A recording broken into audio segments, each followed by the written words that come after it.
بسم اللہ الرحمن الرحیم۔ ابھی سب کو جمعہ مبارک۔ آج ہم بات کریں گے حضرت نوح علیہ السلام کے بارے میں۔ حضرت نوح علیہ السلام کا واقعہ۔ حضرت نوح علیہ السلام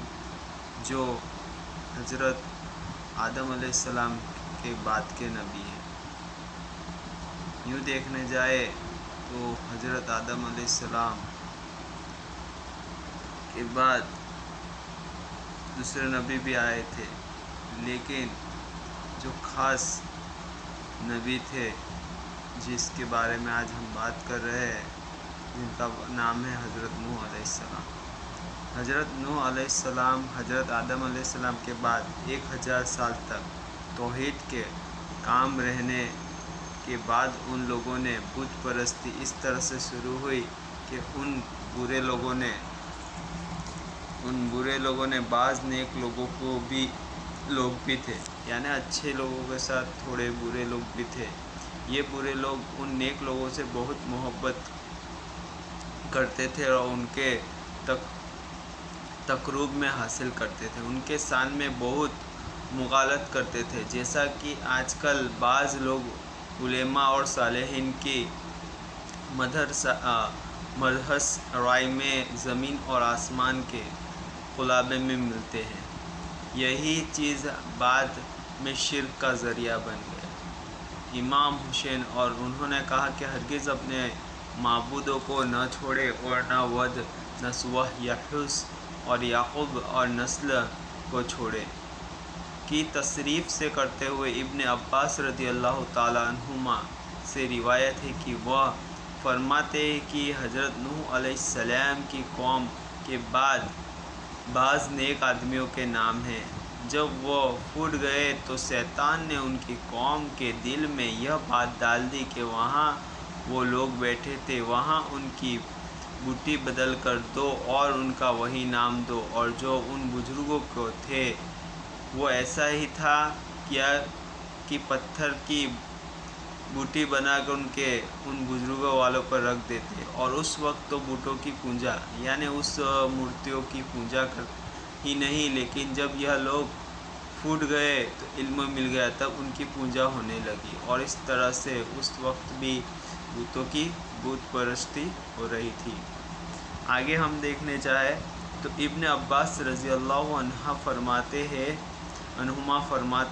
علیہ السلام کی قوم میں یہی بت بعد عرب میں پوجے گئے، اور اللہ تعالیٰ کے فرمان کا یہی مطلب ہے، یعنی ان نیک بزرگوں کی جو بت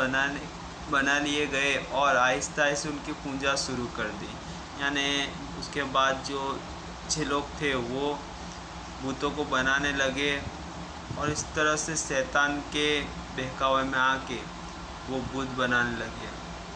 اور اللہ تعالیٰ کے فرمان یہی مطلب نیک جو بزرگ تھے وہ بت بنانے لگ گئے اور آہستہ آہستہ ان کی پوجا شروع کر دی، اور سب لوگ نے ایک اللہ کی عبادت سے انکار کر دیا۔ حضرت نوح علیہ السلام اکیلے اس دنیا میں موحد اور توحید پرست رہے۔ حضرت نوح علیہ السلام کا نسب حضرت نوح علیہ السلام کا نسب کچھ یوں ہے کہ نوح بن لامک بن متصلح بن ادریس، یعنی ادریس علیہ السلام کے بعد، اس طرح ادریس علیہ السلام ان کے پردادا ہوا کرتے تھے۔ وہ وقت لوگ عمر میں بہت لمبا ہوتے تھے، اس لیے ہم کہہ سکتے کہ ادریس علیہ السلام کئی سالوں تک زندہ رہے۔ نوح علیہ السلام 100 سال سے زیادہ عرصہ تک زندہ رہے، قریباً ایسا بھی مانا جائے 950 سال تک ان کی عمر تھی۔ ان کی عمر لمبی ہونے کی وجہ سے ادریس علیہ السلام اور نوح علیہ السلام کے درمیان کافی مدت بنتے تھے، اور اسی مدت کے دوران کفر اور شرک، جو خدا کے سوائے دوسری چیزوں کو شرک جسے مانتے ہیں، اور جوڑ پکڑا، اور یہی بتوں کی عبادت شروع ہو گئی۔ تب اللہ تعالیٰ نے نوح علیہ السلام کو زمین پر مبعوث فرمایا۔ ابن عباس رضی اللہ علیہ وسلم سے روایت ہے کہ نبی صلی اللہ علیہ وسلم نے فرمایا حضرت آدم علیہ السلام اور حضرت نوح علیہ السلام کے درمیان 10 اس طرح کے قرن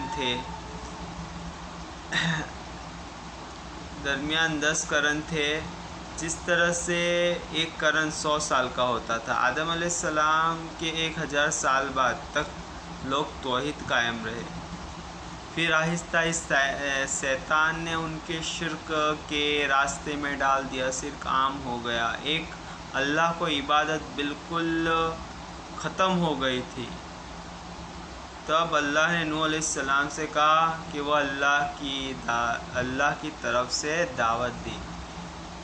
وہ بہت مشقت کرتے، جیسے کہ شرح نوح اللہ تعالیٰ اللہ تعالیٰ نے بخشش و رحم کرنے والے کے نام سے شروع کیا۔ یقین ہم نے نوح ان کے کام کے لیے بھیجا کہ اپنے قوم کو سے ڈرو اور خبردار کر دو، اپنی قوم کو ڈرو اور اس کے خبردار کر دو، اس سے پہلے کہ اس کے پاس دردناک عذاب آ جائے۔ نوح نے یہ کہا، یہ میری قوم تمہیں صاف صاف کرانے والا ہے کہ تم اللہ کی عبادت کرو، اس سے ڈرو، میرا کہنا مانو، اور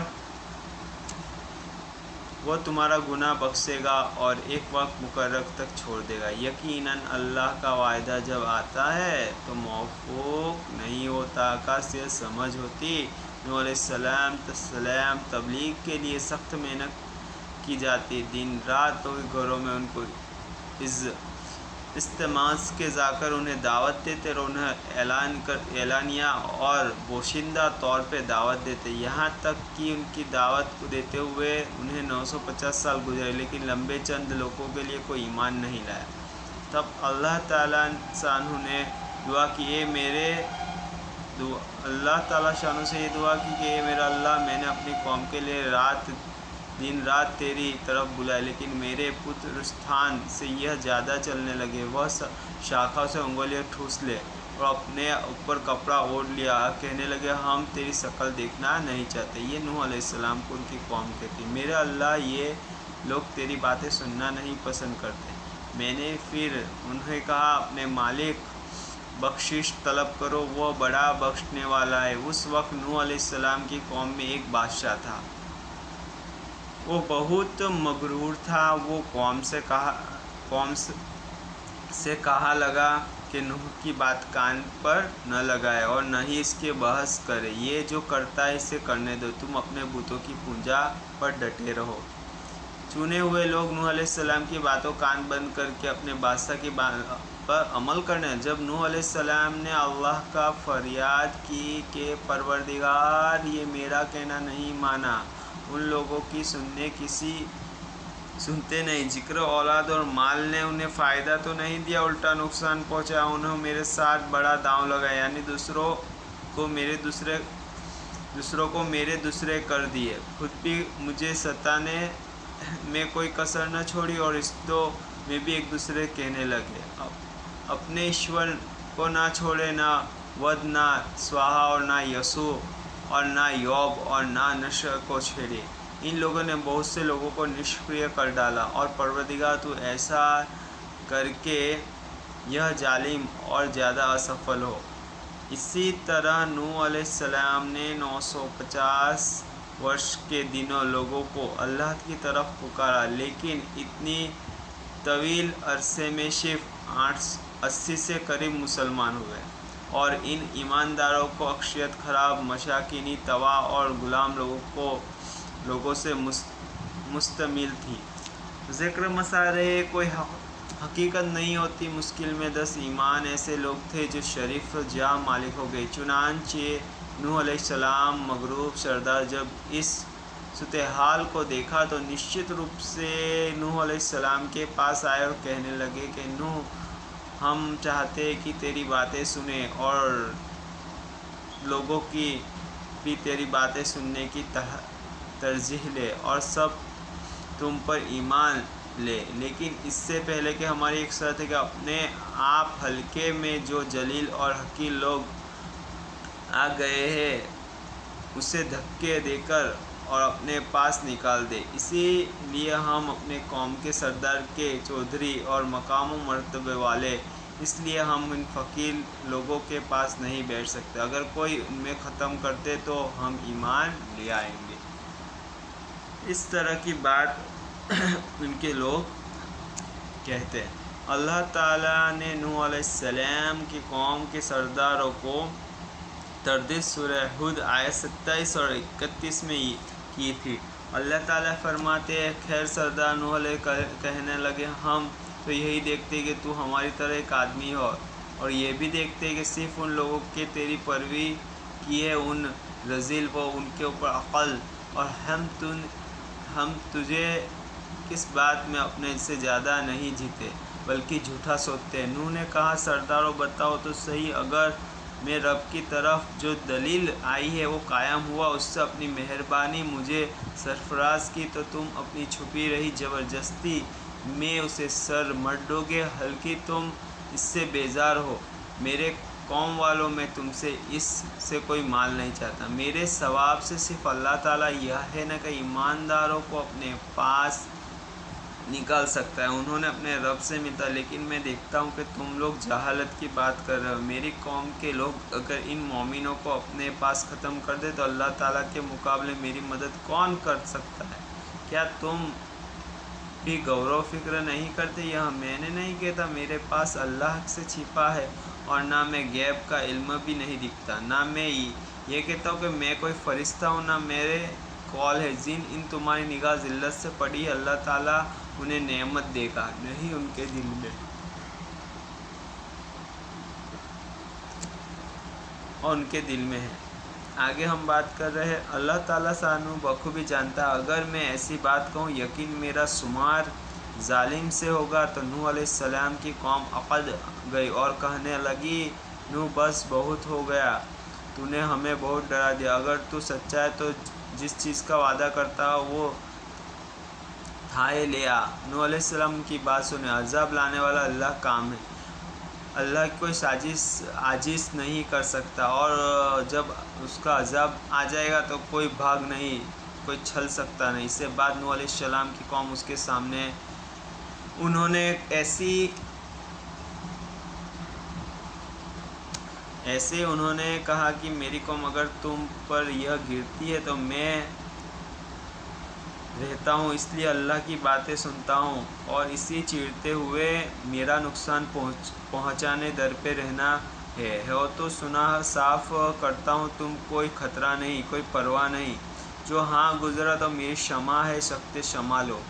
تم اپنی شرم اور جھوٹے معبودوں کو بھی بلا لو، اور سب مضبوط مشورے کرتے کھول کر پوری قوت مجھے پر حملہ کرو، اتح قسم سے تم میری جو شمع کرتے ہو شمع لو، اس سے کوئی کسر اٹھا نہ سکو تو بالکل مہلت دو، اور اچانک مجھے گھیر لو، میں بالکل بے خوف اس لیے کہتا ہوں کہ میں باطل جانتا ہوں، حق پر ہوں، حق اور ذاتی اللہ ہے، میرا بھروسہ اس عظیم ذات پر ہے، مجھے اس کی قدرت پر عادت لگ گئی ہے۔ اب نوح علیہ السلام نے واضح الفاظ میں اپنی قوم کو چنوتی دی، لیکن کسی طاقت نہیں کہ نوح علیہ السلام کا مقابلہ کر سکے، چنانچہ کہنے لگے کہ چھوڑ دو یہ مزاح اور پھوٹ ہے، نعوذ باللہ۔ دیر تک معاملہ اسی ٹکڑے پر چلتا رہا، یہاں تک کہ سال در سال گزر گئے، لیکن کوئی مسلمان نہیں ہوا۔ پھر پہاڑ پر رہنے والے لوگ بروز برائی ترقی کرنے لگے،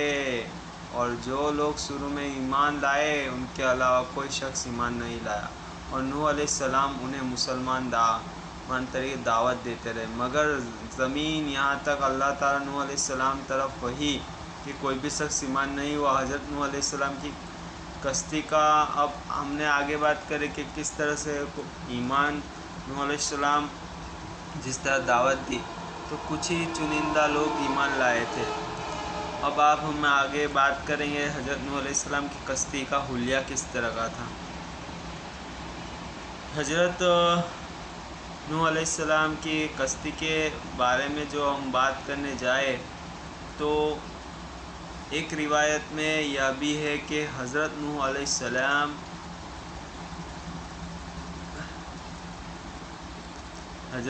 السلام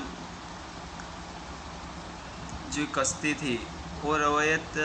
اس طرح کا ایک رپورٹ ہے کہ نوح علیہ السلام پہاڑ پہ ایک کشتی تیار، ان کو تارکول اور لطفت کیا، اسی وقت تارکول ظہور ہوا تھا۔ اس کشتی کا ماہ